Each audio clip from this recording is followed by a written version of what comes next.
Honorable Minister, for your reply, please.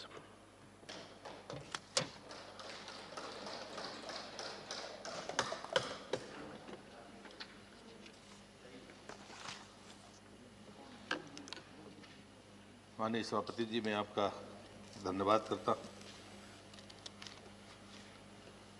मैं अपनी बात एक बिना किसी पर आक्षेप लगाए वर्तमान की परिस्थितियों में जो उपमाएं हमारे मनीषी देते रहे उससे शुरू करना चाहता हूँ। हम गांव में रहते थे तो कथाएं सभी सुनते हैं, महाभारत की कथाएं भी चलती थी। तो कथा थी कि महाभारत का युद्ध शुरू हुआ तो बामुश्किल अर्जुन तैयार हुए और बाद में जब युद्ध की सेनाएं आमने सामने खड़ी हो गई तो उन्होंने रोका और अर्जुन से कहा कि एक वृक्ष है, उसमें एक घोंसला है, वहां जाओ, उसको निकालना और इतनी दूर पहुंचाना कि महाभारत के युद्ध में कितने ही घातक प्रहार हों, उसकी आंच उस घोंसले में रखे हुए अंडे पर नहीं पहुंचनी चाहिए। सब आश्चर्यचकित थे कि युद्ध के समय अचानक इतनी छोटी बात की जा रही है, क्योंकि लाखों लोग मरेंगे, विधवाएं होंगी, बच्चे यतीम होंगे, अंडों की चिंता क्यों की गई? कृष्ण से पूछा गया, वो उस नायक की तरह थे जो ज्ञान दे रहे थे। उन्होंने सिर्फ एक ही बात कही कि हिंसा और अहिंसा के बीच में एक बहुत बारीक रेखा होती है। जो लोग युद्ध के लिए जिम्मेदार हैं और युद्ध में खड़े हैं उनका मरना तय है, लेकिन जिनका युद्ध से वास्ता नहीं है उनका नुकसान नहीं होना चाहिए। मुझे लगता है कि एक नायक का और जो दिशा देने वाले लोग हैं उनकी मन स्थिति यही होनी चाहिए।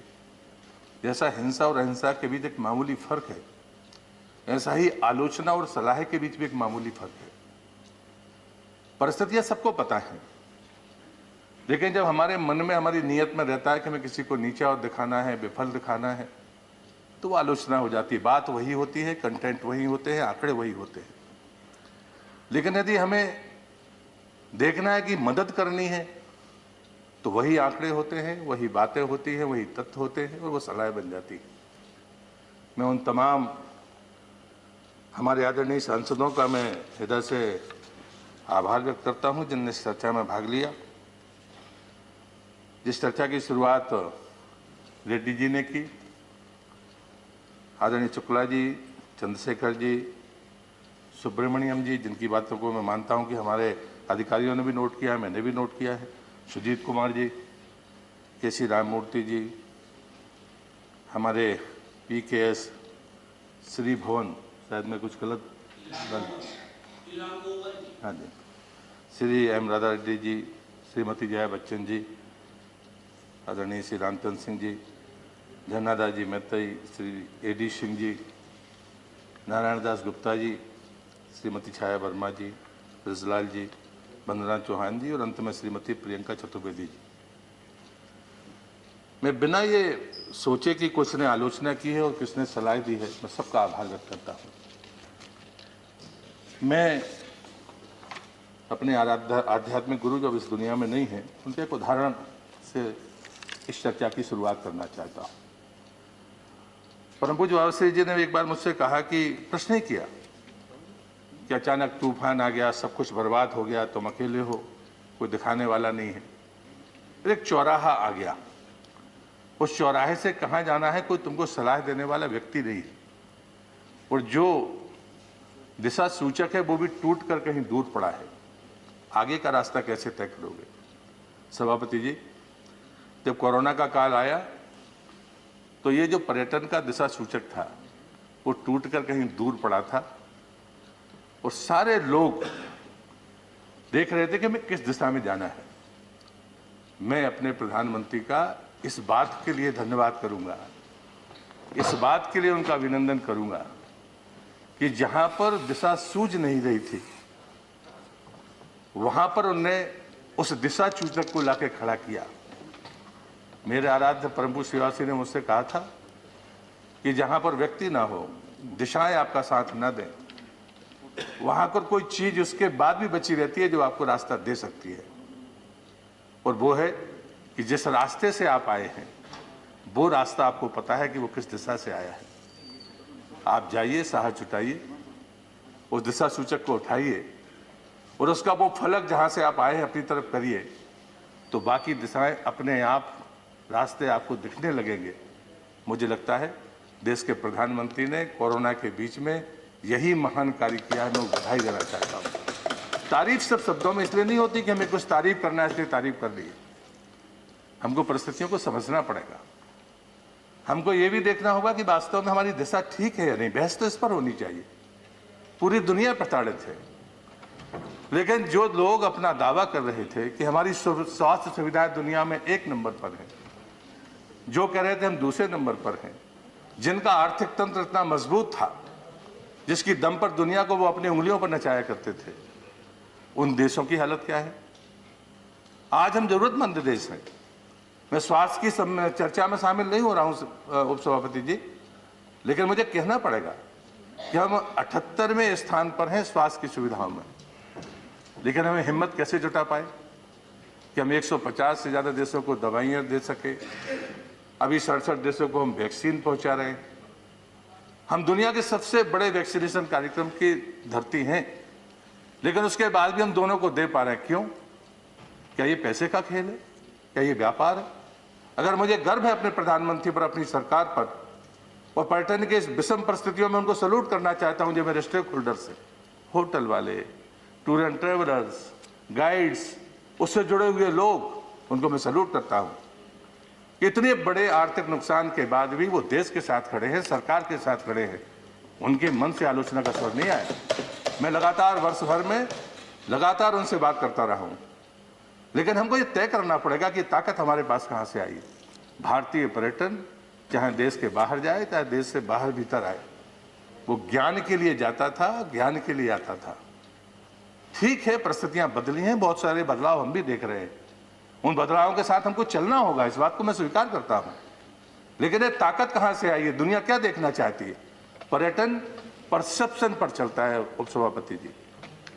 मैं अलग से, मेरे बजट पर चर्चा हुई है। पर्यटन ऐसा मंत्रालय नहीं है, हम स्टेक होल्डर्स के लोग हैं। पर्यटन भारत सरकार का अलग है, राज्य सरकार का अलग है, होटल का अलग होगा, ऐसा नहीं है। मैं भी एक स्टेक होल्डर हूं। भारत सरकार का पर्यटन मंत्रालय एक स्टेक होल्डर है, वो बॉस नहीं है, वो अगुआ नहीं है कि वो जो चाहे वो अपना फरमान जारी कर दे, ऐसा नहीं है।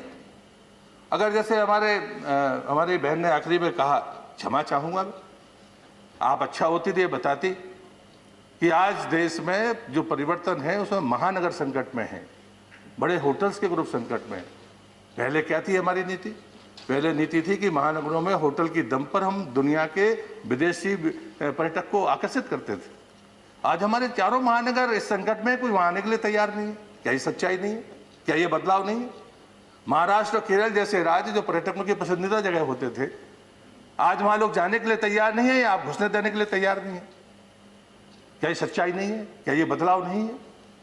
क्या आप ये कहती तो ज्यादा अच्छा होता कि महाराष्ट्र में इतने बड़े होटल के नुकसान के बाद बिजली का कर, जल कर, संपत्ति कर, 3 बड़ी संकट है। इंडस्ट्री क्यों बैठ रही है? इंडस्ट्री के सामने समस्या यही है कि उसका बिजली का बिल देने का पैसा नहीं है, वो टैरिफ उसका डिसाइडेड है, उसके पास में जल कर देने की सामर्थ्य नहीं है, उसके पास में प्रॉपर्टी टैक्स देने की सामर्थ्य नहीं है। ये तो राज्य का विषय है, ये तो भारत सरकार का नहीं है। तो इंडस्ट्री के कष्टों को लेकर हम एक दूसरे पर टोपियां नहीं पहना सकते। प्लीज मुझे लगता है कि हम एक दूसरे के सिर पर आरोप ना लगाएं। नहीं, मैं टिप्पणी ना करें, प्लीज बैठ कर टिप्पणी ना करें। मैं तथ्यात्मक बात कर रहा हूं, आलोचना नहीं कर रहा। ये कष्ट है, इस कष्ट को मैं स्वीकार करता हूं, मैं मंत्री हूं, और इसलिए मुझे लगता है कि हम सबको ये तय करना होगा कि वास्तव में दिशा क्या है, क्या दिशा गलत है। अगर हमें बात करनी है तो इन बातों पर भी बात करनी होगी कि वास्तव में हम किस रास्ते पर इस विकास के रास्ते को ले जाना चाहते हैं। मैं 2 आंकड़े आपके सामने रखता हूं। ये एक आंकड़ा है कि देश के भीतर आने वाले विदेशी पर्यटकों की संख्या 1,80,00,000 और भारत से बाहर जाने वाले पर्यटकों की संख्या 2,20,00,000। मुझे लगता है कि इस आंकड़े पर बहस किसी की नहीं हो सकती। कौन जिम्मेदार है, मैं इस पर बात नहीं कर रहा हूं, लेकिन क्या हमने कोशिश की कि 2,20,00,000 लोग जो देश के बाहर जाते हैं वो देश के भीतर रह सकें? अगर ये किसी ने किया, तब कोरोना नहीं था, देश के प्रधानमंत्री ने लाल किले की प्राचीर से कहा था, देखो अपना देश 3 साल के भीतर 15 से 20 स्थानों पर जाइए, उसके बाद में आप विदेश की यात्रा करिए। वो स्लोगन ही आज इस कोरोना के बीच में हमको वरदान बनकर आगे आया है। उपसभापति जी, आप आंकड़े उठाकर देखिए। हमारा आंकड़ा नहीं है, हमारे जो काम करने के तरीके हैं उनमें आंकड़ों की विश्वसनीयता पर अभी भी प्रश्न चिन्ह है। एक मंत्री होने के नाते मैं सदन में खड़े होकर ये बात कह रहा हूं, और मुझे लगता है कि कोई दोषी नहीं है, हमको इन गलतियों को सुधारना होगा। मैं एक उदाहरण उपसभापति जी आपको देता हूं कि मैंने जब से मैं मंत्री बना हूं, मैंने 2 बार राज्य के पर्यटन मंत्रियों के साथ में चर्चा की है। एक कोरोना के पहले, एक ठीक कोरोना के बीच में। तो हमने 2 दिन में पूरे देश के राज्य के मंत्रियों से बातचीत की है, और बातचीत करने के बाद में जब निष्कर्ष निकला तो उसके पहले एक आंकड़ा और था। लोग हमसे कहते हैं कि सरकार ने क्यों नहीं किया। हर समय जब भी स्टेक होल्डर्स ने कोई बात कही, मैं उन आंकड़ों में जाना नहीं चाहता। बहुत सारे माननीय सदस्यों ने उन आंकड़ों का जिक्र किया है, उनको मदद मिली है वित्त मंत्रालय से, लेकिन कई जगह वित्त मंत्रालय मदद ही नहीं दे सकता था। उसका एक बड़ा उदाहरण कि पर्यटन मंत्रालय के पास में होटलों की जो सूची थी वो कुल 1400 की थी। अब आप बताइए, सदन में बैठा कोई भी आदमी मानेगा कि देश में 1400 होटल होंगे, वो चाहे रजिस्टर हो या बाकी चीजें हों। जब मुझे ये बात पता चली तो मैंने स्टेक होल्डर से कहा कि एक तरफ से नहीं चलेगा। वित्त मंत्री जी ने भी यही बात कही, कोई आंकड़ा तो लेकर आइए कि जरूरतें किस क्षेत्र में है। इस देश में होटल इंडस्ट्री जैसा ऑर्गेनाइज्ड सेक्टर, उसमें काम करने वाले अनऑर्गेनाइज्ड सेक्टर में होंगे। मैंने देश में 4 साल अनऑर्गेनाइज्ड सेक्टर के मजदूरों के बीच में काम किया है, इसलिए मुझे दोनों का फर्क समझ में आता है। लेकिन नहीं था। लेकिन कोरोना के बीच में जब हमने कहा क्या रजिस्ट्रेशन नहीं हो सकता, हमें कोई अधिकारी को हस्तक्षेप नहीं कराना। आज 39,000 से ज्यादा होटलों ने निधि पोर्टल पर रजिस्ट्रेशन करा लिया। क्या ये पहले नहीं हो सकता था? फिर हमने कहा कि जब आपने 16,000 संख्या पार की उपसभापति जी, तो हमने कहा कि चाहे हेल्थ मिनिस्ट्री की हो, होम मिनिस्ट्री की हो, चाहे टूरिज्म मिनिस्ट्री की SOP हो, क्या उनको हम अडॉप्ट नहीं कर सकते? कोई अधिकारी की जरूरत नहीं है। आप ऑनलाइन कहिए कि हाँ, हम डिक्लेरेशन करिए कि हम मानते हैं नीतियों SOP को। आज की तारीख में वो संख्या भी लगभग 10,000 है, 9,994, 6 कम है, लेकिन गैप है, कहाँ 10,000 और कहाँ 40,000। जब मैंने पर्यटन मंत्रियों से बात की उपसभापति जी, तो गोवा के पर्यटन मंत्री ने जो बात कही है वो हम सब के लिए, हम स्टैंडिंग कमेटी की रिपोर्ट की बात करें, हम नीति आयोग की बात करें, हम सदन में सारे लोग जिम्मेदार हैं। उसने कहा कि जो गोवा का डोमेस्टिक टूरिस्ट का आंकड़ा था वो 90 लाख था। वो जब निधि के पोर्टल पर सबने रजिस्ट्रेशन किया और जो संख्या आई वो 1,40,00,000 है। हम यूनेस्को के आंकड़े प्रस्तुत करते हैं, हमारा तंत्र क्यों नहीं है? हमने क्यों तय नहीं किया कि हमारे देश में कितने कमरे? हम कहते हैं कि होटल के कमरे कम हैं, शहर में ज्यादा हैं, बाकी जगह पे नहीं है। लेकिन मैं बहुत सारे बदलाव सभापति जी देखता हूं, और उन बदलावों को इसलिए कहना चाहता हूं ताकि हम सब यहां पर धैर्यपूर्वक आगे का रास्ता तय कर सके। एक बदलाव मैं देखता हूं कि महानगर संकट में जो पहले कभी हमारी प्राथमिकता होती थी, आकर्षण के केंद्र होते थे, आज वो रसातल पर जाकर खड़े हैं, जहां पर शुरुआत करना कठिन है। वो सबसे जो तकलीफ है, चुनौती है, उन बड़ी ही इंडस्ट्री को है जो होटल इंडस्ट्री है, और महानगर में जो है उनकी ज़्यादा तकलीफ है। लेकिन अगर वो किसी दूसरी छोटे शहर में है तो वो आज सैचुरेशन पर है। ये अलग बदलाव है। महाराष्ट्र जैसे केरल से बात मैं कह चुका हूं कि वो हमारे पश्चिमी क्षेत्र राज्य थे, लेकिन आज वो संकट में है। युवाओं की रुचि भी बदली है, दुनिया में भारत के प्रति दृष्टिकोण बदला है। जब ये परसेप्शन की बात करते हैं तो मैं 2 उदाहरण बड़ी विनम्रता के साथ देना चाहता हूं। हम लगातार कहते हैं कि पर्यटक पुलिस या बाकी चीजें, ये कानून व्यवस्था की बात है। मैं एक ऐसा मंत्री था जिसने पहले दिन ही कहा था कि मैं सोशल मीडिया पर हूं, अगर कोई भी राज्य में कानून व्यवस्था के कारण भी कोई गड़बड़ होगी या रेल में होगी, मैं उसे नैतिकता के रूप में स्वीकार करूंगा। करना पड़ेगा। आप इसको जितना बचेंगे उतनी तकलीफ होगी। क्या तकलीफ है आंकड़े सही बताने में? और इसलिए मुझे लगता है कि परसेप्शन लेकिन बदला है। और जो बात मैं शुरू में कह रहा था, और उसके पीछे ताकत है हमारी संस्कृति की, हमारी आध्यात्मिकता की, कि हमारे मनीषियों ने, मुनियों ने, संतों ने, जो भी हमारी परंपराएं हैं, सब ने कहा है 2 रोटी आपके पास हो और कोई भूखा सामने आ जाए तो एक उसको दे देना, एक से अपना काम चलाना। ये है हमारी ताकत। और उस कारण से जो परसेप्शन आज गया है चाहे योग, आपने योग की चर्चा नहीं की, योग कितना बड़ा आकर्षण का केंद्र है हमारे सामने। ये बदलते परिवेश है, आने वाले समय की चुनौतियां हैं जिसको हमें उनकी जरूरतों को पूरा करना होगा। फिर दूसरी बात, जब आपने वैक्सीनेशन के पहले दवाइयां दी, क्या दुनिया में आपका मान नहीं बढ़ा कि आपका परसेप्शन सिर्फ हमारी गलतियों से नहीं बिगड़ता। क्षमा करना जो भी महसूस करता है, जरा हमको भी अपने घर में बैठकर देखना चाहिए। परसेप्शन अगर हमारी गलती से बिगड़े तो हम अपनी गलती को सुधार सकते हैं, लेकिन परसेप्शन कोई हमसे ईर्ष्या से बिगाड़ने की कोशिश करे तो इसके लिए हम सबको एकजुट होकर कोशिश करनी पड़ेगी। और इसके लिए बड़ी सिंपल सी बात है, शायद ये उदाहरण सबके सामने आते हैं। एक बार कोई कहते हैं कि यात्री गया, कहानियां चलती हैं, उसने पूरा घूमा हिमाचल और आखिरी में उसके मुंह से निकल गया, साहब हमें तो यहाँ सेव देखने के लिए नहीं मिले। जब वो ट्रेन के डिब्बे में बैठने लगा तो एक लड़का किसी टोकरी में फल लेकर आया और दिया कि ये सेव, तो उसने कहा कितने पैसे? बोले पैसे नहीं चाहिए, लेकिन लौट कर जाकर ये मत कहना कि हिमाचल में सेव नहीं मिलते। परसेप्शन की ऊंचाइयां हम इस आधार पर छू सकते हैं। और इसलिए मुझे लगता है कि कई बार जब हम पर्यटन मंत्रालय की बहस में शामिल होते हैं तो हमें तय करना पड़ेगा कि हम सब स्टेक होल्डर हैं। और इसलिए गलतियों को, मैंने चीज़ों को लिखा है, जितने लोगों ने मुझे सुझाव दिए मैंने लिखे, और उनको लेकर ही सरकार भी आगे बढ़ेगी और उसके रास्ते हम खोजेंगे। लेकिन वही पर्यटक जो कल होटल में रहना पसंद करता था, आज वो होम स्टे में रहना चाहता है। वो वेलनेस टूरिज्म की तरफ आकर्षित हो रहा है। उसको लगता है कि नहीं, भारत सबसे पसंदीदा जगह है। और मैं आंकड़े देने के लिए तैयार हूँ, और स्टैंडिंग कमेटी में भी शायद वो रहा होगा कि जिस समय कोरोना आया था इस देश में, जितने भी विदेशी पर्यटक थे, लोगों ने अपने देश जाना सुरक्षित नहीं समझा, भारत में रहना सुरक्षित समझा। ये है सच्चाई हमारे उसके के वास्तव में भारत के प्रति लोगों का भरोसा क्या है।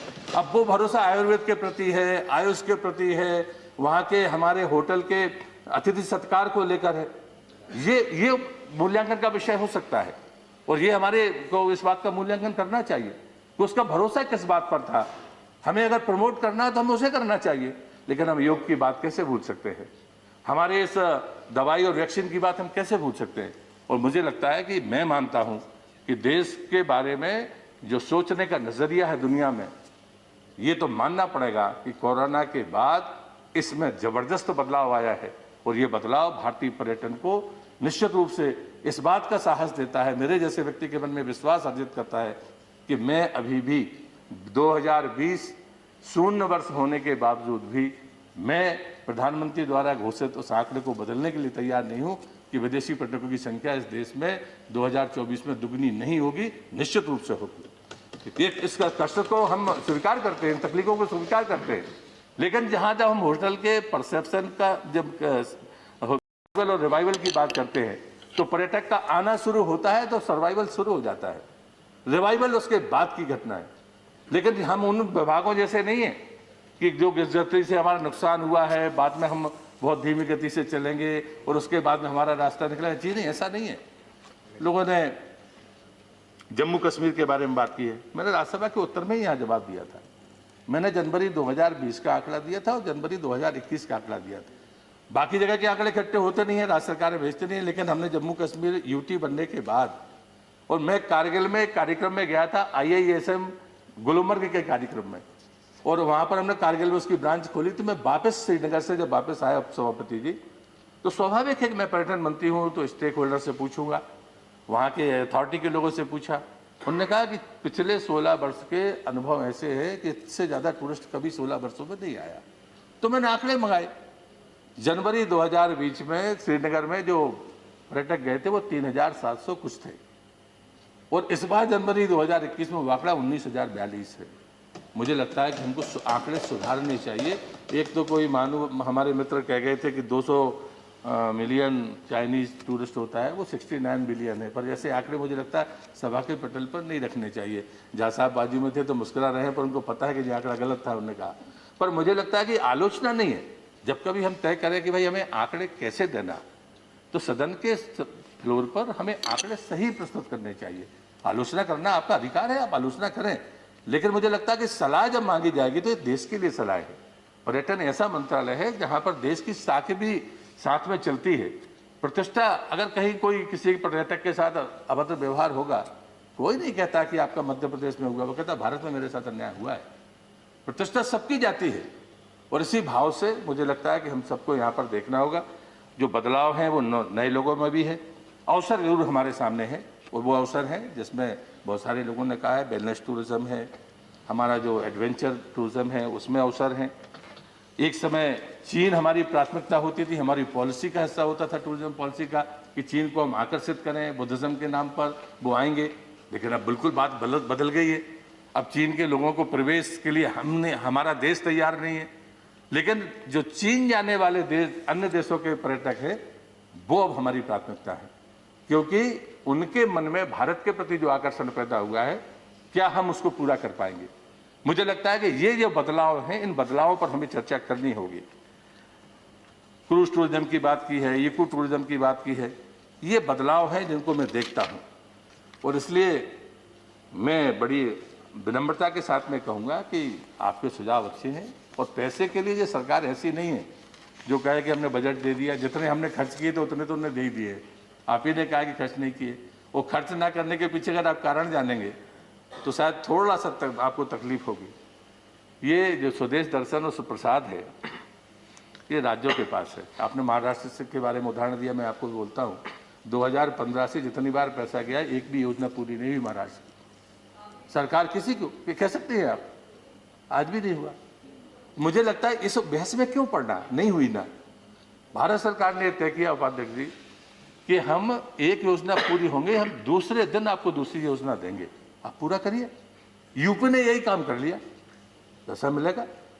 मैं ये कह सकता हूं कि देश का कोई भी राज्य, उसका मंत्री या कोई सांसद मुझे ये कहे कि आपने मेरे साथ भेदभाव किया है, मैं तैयार हूं क्षमा मांगने के लिए।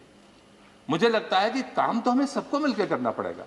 योजनाएं पूरी होंगी तो निश्चित रूप से पैसा मिलेगा, इसमें भारत सरकार कटौती नहीं करती है, और जब जरूरत पड़ेगी तो हमको एक्स्ट्रा फंड मिलना है।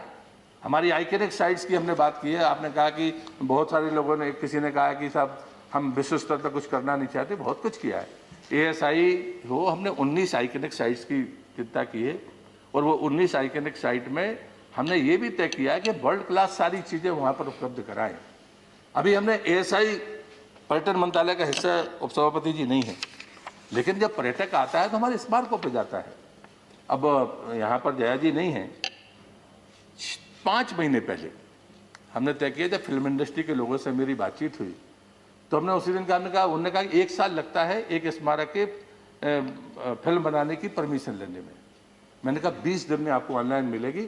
मुझे गर्व है कि आज 26 फिल्मों की शूटिंग जम्मू कश्मीर में चल रही है, उसी का लाभ लेते हुए। मुझे लगता है कि दूसरा उन्होंने कहा कि 1 लाख रुपया लगता है, हमने कहा 50,000 रुपया, उसी समय 50%, क्योंकि इंडस्ट्री संकट में कहीं तो मूवमेंट शुरू होना चाहिए। आज़ादी का 75वां वर्ष है, आप आइकॉनिक साइट और वर्ल्ड हेरिटेज साइट को छोड़ दीजिए, आप किसी भी साइट में जाए, आप पत्रकार हों, आप फिल्म निर्माता हों, आप जो भी हों, सामान्य नागरिक हो, आप फोटोग्राफी करिए, आप वीडियोग्राफी करिए, आपको कोई रोकेगा नहीं। अगर जहाँ पर भी जिन भी मॉन्यूमेंट्स में हमारे लाइट एंड साउंड है, लाइट हो या लाइट एंड साउंड हो, वो स्मारक 9 बजे तक खुलेंगे। अगर डिस्ट्रिक्ट एडमिनिस्ट्रेशन तैयार है तो हम 10 बजे तक खोलने के लिए तैयार हैं। ये हो चुका है, लेकिन मुझे लगता है कि अगर हमें जानकारी नहीं है तो हमें जानकारी ठीक करनी चाहिए। और जब कभी बात आई थी कि भाई विदेशी पर्यटक आएगा, तब चाइनीज को हम फोकस कर रहे थे, तब हमने एक बात तय की थी कि जिस भी हमारे स्मारक पर 1 लाख से ज़्यादा विदेशी पर्यटक जाएगा और वो अगर हिंदी और अंग्रेजी में कंफर्टेबल नहीं है तो हम उसकी भाषा में साइनेज लगाएंगे। सांची में हमने सहेली में लगाया, श्रावस्ती, सारनाथ और नालंदा में हमने चाइनीज में लगाए। हमने कोरियंस की संख्या 90,000 पर पहुंच गई है, हमने कहा कोरियंस को लगाए। ये काम हमें करने होंगे, इस बदलाव को हमें स्वीकार करना होगा। वेबसाइट की बात की है, मैं समझता हूं कि 1 महीने बाद देश की हमारी सभी भाषाओं में होंगी। प्रधानमंत्री जी ने कहा है कि UN की भाषा में हमारी वेबसाइट होनी चाहिए। आज भी इनक्रेडिबल इंडिया 8 भाषाओं में है, लेकिन हम मानते हैं इस बात को, इस मांग को हम स्वीकार करते हैं कि कम से कम हमारी लोकल लैंग्वेज में हमारी साइट पर उपलब्धता होनी चाहिए। हम जब ये मानते हैं कि हमारे नेशनल हाईवे हैं, तो ऐसी स्थिति में हमें क्या टूरिज्म हाईवे नहीं बना सकते कि टूरिज्म हाईवे का कॉन्सेप्ट हमारा सिर्फ इतना ही है जो मार्ग ज़्यादा चलते हैं। अब कोई सरकारी गैर सरकारी उपाध्यक्ष जी नहीं है। हम चाहते हैं कि हमारी साइट पर उस पूरे रूट पर जितने भी होटल्स हों, रेस्ट हाउस हों, पब्लिक एमिनिटीज़ बेहतर हों, उन सब का उल्लेख वहाँ पर हो। कौन कहाँ जाना चाहता है वो तय करे। आंकड़े इतने खराब नहीं हैं आप किसी भी हिमालयन स्टेट की बात करिए, हम जनवरी 2020 में जहां थे हम उससे ऊपर हैं। आप गोवा की बात करिए, आपने एयर बबल की बात की है। इन सारी योजनाओं का लाभ मिलने के बावजूद भी मेरे जैसा आदमी संतुष्ट नहीं है, ये हम सबको स्वीकार करना पड़ेगा। अभी बहुत तेजी से चलने की जरूरत है। जब हम अपने डोमेस्टिक टूरिस्ट को नहीं संभाल पा रहे हैं, तो कल के दिन जब विदेशी पर्यटक आएगा तब हम क्या करेंगे? ये चुनौती देश के सामने है, मैं स्वीकार करता हूँ। एक तरफ वो इंडस्ट्री है, वो महानगर है, वो प्रदेश है जो कोरोना के कारण खड़े नहीं हो पा रहे हैं, उनका कष्ट अलग है, उनकी चुनौतियां अलग हैं। लेकिन जो चीज जहां पर कोरोना नहीं है और डोमेस्टिक टूरिज्म के कारण सैचुरेशन है, वहां पर अगर विदेशी पर्यटक आएगा तो क्या हम संभाल पाएंगे? ये चुनौती अलग है, उसकी तैयारियां भी सरकार कर रही है। जब मैं वेलनेस टूरिज्म बोर्ड की मैंने अध्यक्षता की तो बड़े एम्स के डायरेक्टर से लेकर सारे लोग उसमें होते हैं। सबने माना कि वेलनेस सेंटर्स जितने उपसभापति जी हमारे हैं वहाँ कमरे नहीं है, सुविधाएं वैसी नहीं है। क्या होटल और उनके बीच में कोई कोऑर्डिनेशन हो सकता है? आपको इस रास्ते पर जाना पड़ेगा और इसलिए अनेक सुझाव हो सकते हैं। और मैं चाहता हूँ, सदन से यही प्रार्थना करता हूँ कि हमको मिलने चाहिए, हमारी स्टैंडिंग कमेटियों की बैठकों में हमें और धारदार होकर रचनात्मक सुझाव देने चाहिए।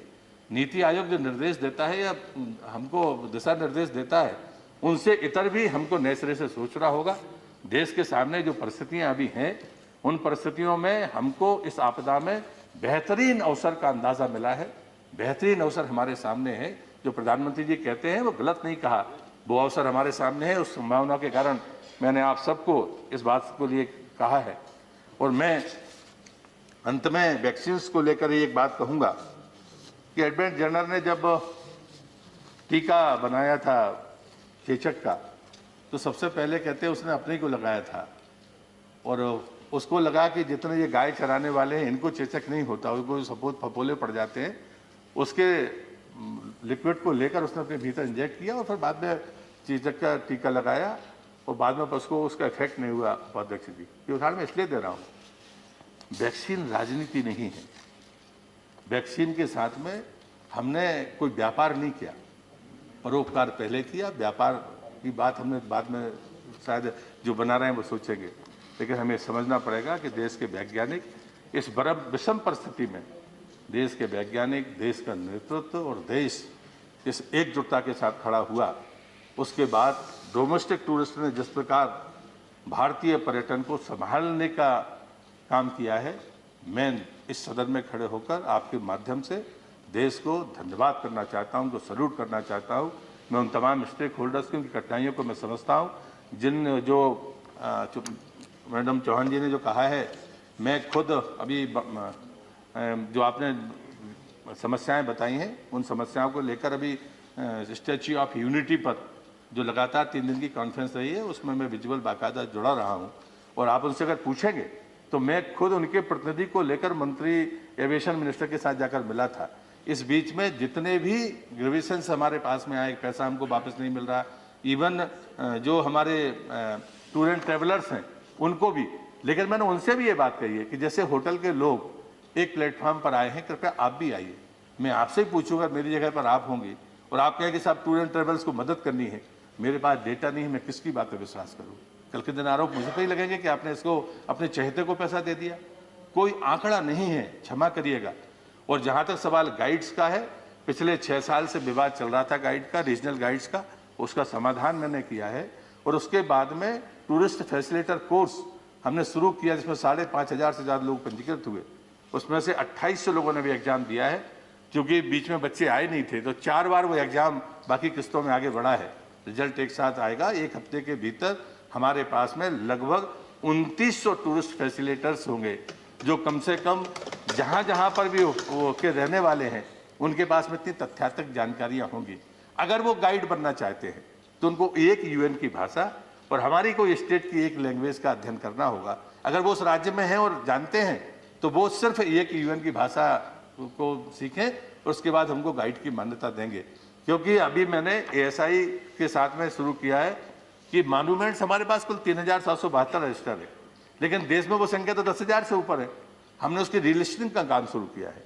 कुछ राज्य के मॉन्यूमेंट्स हैं, दक्षिण में इतने विशाल दिव्य और भव्य मंदिर हैं जो ईशा पूर्व के हैं, क्या उनको हमें नहीं बताना चाहिए? जो चीजें जब कोई पैदा नहीं हुआ था तब हमारे पास में कला, संस्कृति और गान सब कुछ था। यही तो हमारी पूंजी है, इस पर गर्व नहीं करें। अब जिनने गर्व नहीं किया शायद वही संकट में है। मुझे लगता है इस पर गर्व करना होगा, क्योंकि पर्यटन सिर्फ मौज मस्ती का काम नहीं है, ज्ञान के आदान प्रदान का भी काम है। जो लोग आते हैं हम इस पर भी विचार करते हैं, लेकिन मैं बदलाव को अस्वीकार नहीं करता। अब कोई रात भर अपना ड्रम उसके साथ में नाचना चाहता है, जो पश्चिम के लोग आते हैं, हम कहते हैं हाँ नागालैंड में भी ये कल्चर हो सकता है। अगर नागालैंड के लोग तैयार होंगे तो हम रास्ता निकाल सकते हैं। तो मैं किसी चीज को इनकार नहीं कर रहा, लेकिन एक बात मैं जरूर कहूंगा कि हम इन आंकड़ों के साथ न्याय नहीं कर पाएंगे, बल्कि हम एक बेहतर स्थिति में हैं। देश के सामने जो प्रतिष्ठा देश की है वो काफी ऊंचाइयों पर गई है, और वो गई है इस सच को हमको स्वीकार करना पड़ेगा कि देश के प्रधानमंत्री की दूरदर्शिता के कारण गई है। उपसभापति जी, मैंने जब सबसे शुरू में कहा था, जब वो कृष्ण का उदाहरण दिया था, तो सिर्फ यही कारण था कि मैं ऐसी उपमा नहीं दे रहा हूँ कि कोई भगवान हो जाएगा, लेकिन नेतृत्व जब अपना काम करता है तो उस नेतृत्व के साथ परिणाम भी निकलते हैं, हमें स्वीकार करना पड़ेगा। और इसलिए मैं इस विषम परिस्थिति में भी, जहाँ पर भीषण तरीके से आर्थिक नुकसान हुए हैं, लेकिन मैं उन तमाम लोगों से भी कहूँगा कि कालीबंगा, राखीगढ़ी, धौलावीरा, ये दुनिया की हिस्ट्री बदलने वाले स्थान हैं। लोग कहते थे कि पश्चिम में स्ट्रक्चर कंस्ट्रक्शन पश्चिम से शुरू हुआ। धौलावीरा के उत्खनन ने साबित कर दिया दुनिया की जियोलॉजी में, आर्कोलॉजी में, कि नहीं, धौलावीरा उससे पुराना है। राखीगढ़ी का उत्खनन हुआ, अभी दुनिया में बहस चल रही है, लेकिन वो हड़प्पा से पहले की संस्कृति है, वो हरियाणा में है।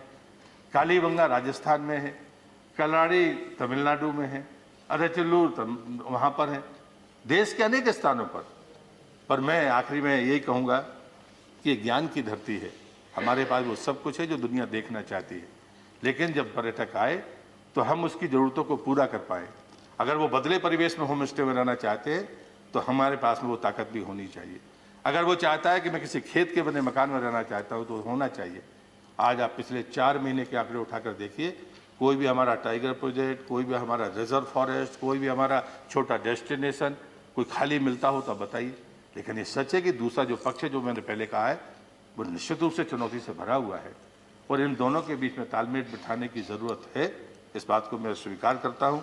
बहुत सारी बातें हैं सभापति महोदय जिसको मैं इस अवसर पर कह सकता हूँ। मैं उन सफलताओं भर को गिनाने के से मैं संतुष्ट नहीं हो रहा हूँ।